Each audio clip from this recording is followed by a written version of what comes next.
Hi மக்களே!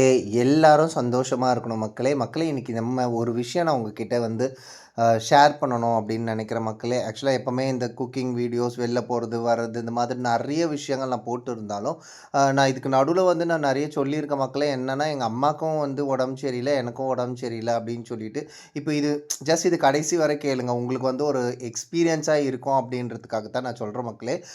நான் எனக்கு வந்து பார்த்தீங்கன்னா, இப்போ அடுத்தது இப்போ இந்த மாசத்திலே இப்போ நவம்பர் மாசத்தில எனக்கு 3வது ஆப்ரேஷன் மக்களே. பிப்ரவரி மாதம் ஒரு ஆப்ரேஷன் பண்ணாங்க மக்களே. அதுக்கப்புறம் பார்த்தீங்கன்னா, திருப்பி ஜூன் மாசமும் ஒரு ஆப்ரேஷன், இப்போ ஒரு ஆப்ரேஷன். இது வந்து ஏன் உங்களுக்கு சொல்றேன் அப்டின்னா, ஒரு வருஷத்தில 3 ஆப்ரேஷன் அப்டின்றது வந்து, அது ரொம்ப பெரிய கஷ்டமான விஷயம். இது என்ன அப்டின்னா, நீங்க ஒரு ஹாஸ்பிட்டலுக்கு போறீங்க அப்டின்னா, அந்த ஹாஸ்பிட்டல பத்தி நீங்க முழுமையா தெரிஞ்சுக்கோங்க மக்களே. ஒரு தடவைக்கு 10 தடவ மக்கள்கிட்ட கேட்டுட்டு, அந்த ஹாஸ்பிட்டல் நல்ல ஹாஸ்பிட்டலா, அங்கே போனா நமக்கு வந்து சரியான ட்ரீட்மெண்ட் குடுக்குறாங்களா என்னன்னு சொல்லிட்டு அந்த மாரி கேட்டுக்கோங்க. நான் ஒரு சில விஷயங்கள் விசாரிக்காம போனதுனால, அந்த ஹாஸ்பிட்டல்ல போயிட்டு பார்த்தீங்கன்னா, சரியாயிடும், சரியாயிடும், சரியாயிடும் அப்படின்னு சொன்னாங்க. அப்புறம் 2வது ஆப்ரேஷன் பண்ணி சரி பண்ணிடுறேன்னு சொன்னாங்க.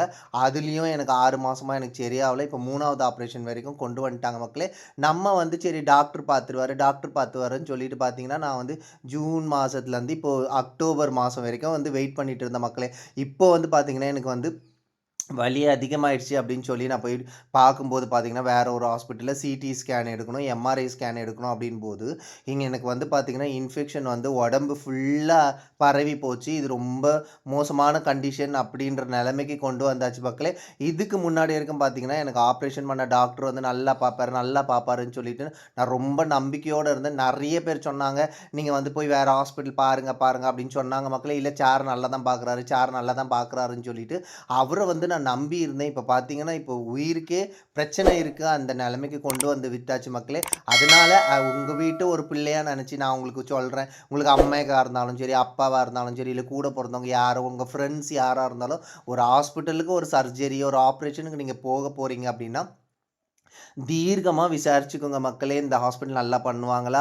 அது பண்ற டாக்டர் எப்படி நல்ல எக்ஸ்பீரியன்ஸ் டாக்டரா? நல்ல மக்கள வந்து கேர் பண்ணுவாரா? என்னன்னு சொல்லி ஏன்னா, எனக்கு யாருமே சொல்லல அப்படின்னு சொல்லிட்டு ஒரு ஹாஸ்பிட்டல்ல போய் நான் மாட்டிட்டு, கிடந்த ஒரு 10 மாசமா பார்த்தீங்கன்னா, நான் அவஸ்தைப்படுறேன் பாருங்க மக்களே. அது வந்து அந்த கடவுளுக்கு மட்டும் தான் தெரியும். ஏன்னா, அவ்ளோ வலி. மக்களே நீங்க நல்லா யோசனை பண்ணி பாருங்க. நீங்க வந்து ஒரு ஆப்ரேஷன் பண்றதுக்கே நம்ம ரொம்ப கஷ்டப்படுவோம். ஆனா, எனக்கு வந்து 3 ஆப்ரேஷன் பண்றாங்க அப்படின்னா, அப்ப எவ்ளோ என்னோட மனசு வந்து கஷ்டமா இருக்கும்னு சொல்லிட்டு, இந்த வீடியோ உங்களுக்கு புடிச்சிருந்தா ப்ளீஸ் லைக் பண்ணுங்க, ஷேர் பண்ணுங்க. நம்மளோட சேனல வந்து நீங்க இன்னும் சப்ஸ்கிரைப் பண்ணாம இருந்தீங்க அப்டின்னா, மக்களே நம்மளோட சேனல வந்து சப்ஸ்கிரைப் பண்ணி சப்போர்ட் பண்ணுங்க. பாய் மக்களே!